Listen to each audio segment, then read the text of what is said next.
नमस्कार मैत्रिणींनो, श्री स्वामी समर्थ. मी सुरेखा.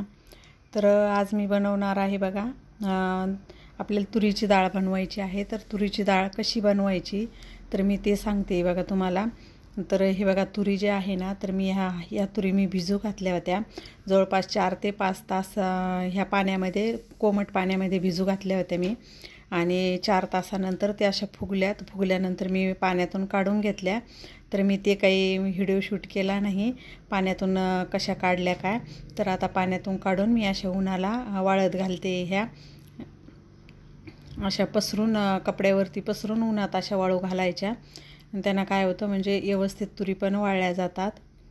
तर माझ्या पूर्ण तुरी वाळून झाल्या. म्हणजे तो व्हिडिओ हे त्याच्यानंतरचा तिसऱ्या दिवशी शूट केलेला आहे मी. कारण 2 दिवस मी ह्या तुरी वाळू दिल्या उन्हामध्ये. आता छानपैकी ह्या तुरी वाळलेल्या आहे. तर आता आपल्याला याची डाळ बनवायची आहे. तर मी आता डाळ बनवायला घेत आहे. तर त्याच्यामुळे मी अगोदर काय केलं, म्हटलं थोडंसं कचरं वगैरे आहे का त्याच्यामध्ये, म्हणून मी थोडंसं चाळणीनं त्याला चाळून घेऊ लागले. कारण थोड्या कीड लागलेल्या पण तुरी वगैरे असतात ना, तर त्या अगोदरच चाळायच्या होत्या. अडकण्याची एक चाळणी असते त्या चाळणीनं, पण मी त्या अगोदर चाळल्या नाही. तर नंतर म्हटलं ह्या चाळणीतून बघू, म्हणलं आपण चाळून थोडंसं काही पडतं का खाली. आणि डाळ करायला मी पूर्ण असं म्हणजे खालीच पार्किंगमध्येच करू लागले.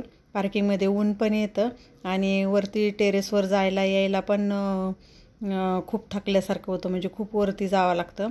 म्हणून माझी हे गिरणी पण जी आहे ना, तर चक्की ती पण खालीच आहे पार्किंगमध्ये. तर म्हटलं आपण मग डाळीचं हे करायचं. तर मग मी 2 दिवस खालीच तुरी व्यवस्थित वाळू दिल्या. आणि व्यवस्थित तुरी वाळल्यानंतर म्हणलं आता आज याची सकाळीच डाळ करूया. तर मी सकाळी 7 वाजताच खाली आले आणि 7 वाजताच डाळीचं हे करायला घेतलं. म्हणलं सकाळी केल्यानंतर कसं ऊन पडलं ना, तर मग तुरी जर गरम असल्या त्या ना, तर खूप चूर होती. तर तुरी पण अशा थंड झालेल्या आहे. ह्या मी अशा जमा करून झाकून ठेवल्या होत्या. त्याच्यात थोडंसं काही काडेकचरं वगैरे काही आहे का ते बघते. आणि ते सगळं चाळून व्यवस्थित निवडून घ्यायचं त्याला. आता माझ्या त्या चाळून निवडून झाल्या. मग मी लगेच चक्की लावली आणि आता अशा चक्कीमध्ये टाकल्या आणि चक्की सुरू केली. आणि मग याला काय करावं लागतं, पूर्ण आपलं जाड जे पीठ आहे ना, तर पूर्ण जाड याच्यावरती फिरून घ्यायचं. आणि ज्याचे जे खाली जे नट असतात ना, ते पण लूज करायचे. कारण आपल्याला तुरीचे फक्त 2च भाग झाले पाहिजे, जास्त चूर नाही झाला पाहिजे तुरीमध्ये. त्याच्यामुळे ते सारखे त्याचे जे गिरणी पॅक केलेले जे नट आहे ना, ते असे लूज करावं लागतात. म्हणजे लूज केल्यामुळं काय होतं, माझ्या या चक्कीमध्ये दगडाचं जातं आहे.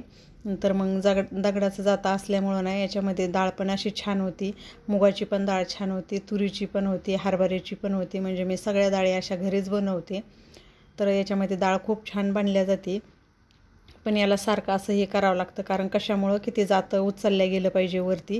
नाहीतर मग ते जातं जर खाली हे झालं ना, तर मग परत बारीक चूर येते. त्याच्यामुळं ते जातं असं वरच राहिलं पाहिजे. म्हणून ते सारखे मला ते नट जे आहे ना, ते हलवावं लागते. म्हणजे फिरून त्याला लूज करावं लागतं. आणि आपल्या मदतीला कोणीतरी पाहिजेच. तर मग आमचे साहेब पण घरीच होते सकाळी. तर मग त्यांना थोडंसं मदतीला घेतलं. म्हणलं मला तुम्ही हे थोडीशी मदत करू लागा. म्हणलं याच्यामध्ये वरती टाकायला त्याला एक माणूस लागतंच आपल्या मदतीला. तर माझी पूर्ण डाळ पण आता भरडून झाली आहे. गिरणीमधून मी काढून घेतली.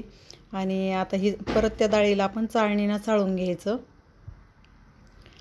हे असं चाळणीनं चाळायचं. जे बारीक जे पीठ वगैरे त्याच्यात आलेलं असतं ना, तर मग ते खाली पडून जातं. कारण मग आपल्याला फटकायला पण सोपं जातं. तर हे असं खाली पडलेलं जे बारीक जे पीठ असतं, पीठ वगैरे थोडीशी बारीक कणी अशी चूर पण होती ना, ती चूर पण खाली पडून जाते. वर एकसारखी डाळ येऊन जाते. तर ते पण मग मी लगेच चाळून घेतलं ते पूर्ण. हे बघा, व्यवस्थित सगळं माझं ते पण चाळून झालं आहे.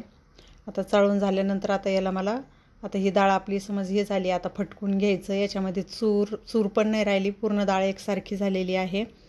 याच्यामध्ये फक्त आता आपल्याला हे जे टरकलं असतात ना, तर मग ते डाळीचे निघालेले जे साले, तर ते साल असे फटकून घ्यायचे.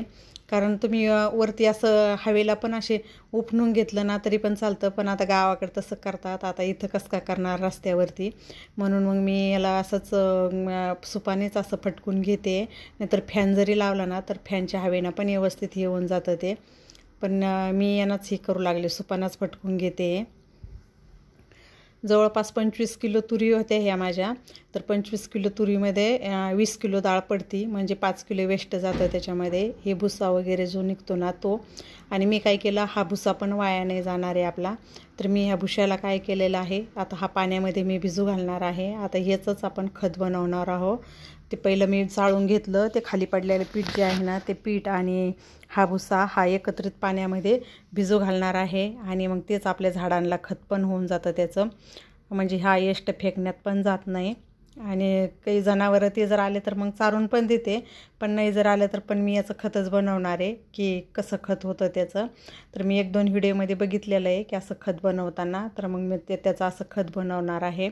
तर आता मी अशी सगळी डाळपाशी फटकून घेते. म्हणजे तुरी पण आपल्या घरच्याच आहे, शेतामध्ये लावल्या होत्या. आम्ही 1 तासच लावलं होतं, जास्त नव्हत्या लावल्या अशा डाळीसाठीच. तर त्या म्हणजे त्या तुरीला खत पण नाही टाकलेलं आणि फवारणी पण नाही, खत नाही, काहीच नाही.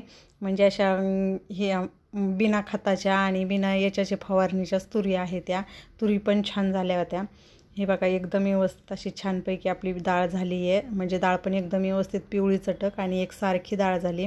आता ही डाळ आहे ना मी वाळू देणार आहे, म्हणजे 1 दिवस उन्हामध्ये कडक अशी वाळू द्यायची. तर मी पार्किंगमध्येच बाजेवरती आता ही डाळ अशी वाळू घालते. म्हणजे वाळू द्यायची. वाळल्यानंतर काय होतं, डाळ पण खराब होत नाही. तशीच नाही डब्यात भरून ठेवायची, आणि वाळल्यानंतर थंड झाल्यानंतर डब्यामध्ये भरून ठेवायची. तर हे बघा मी अशा प्रकारे डाळ बनवली. तर आजचा व्हिडिओ मी या डाळीचाच बनवला, डाळ कशी बनवायची ते. तर माझा व्हिडिओ कसा वाटला ते पण मला तुम्ही कमेंटद्वारे कळवा.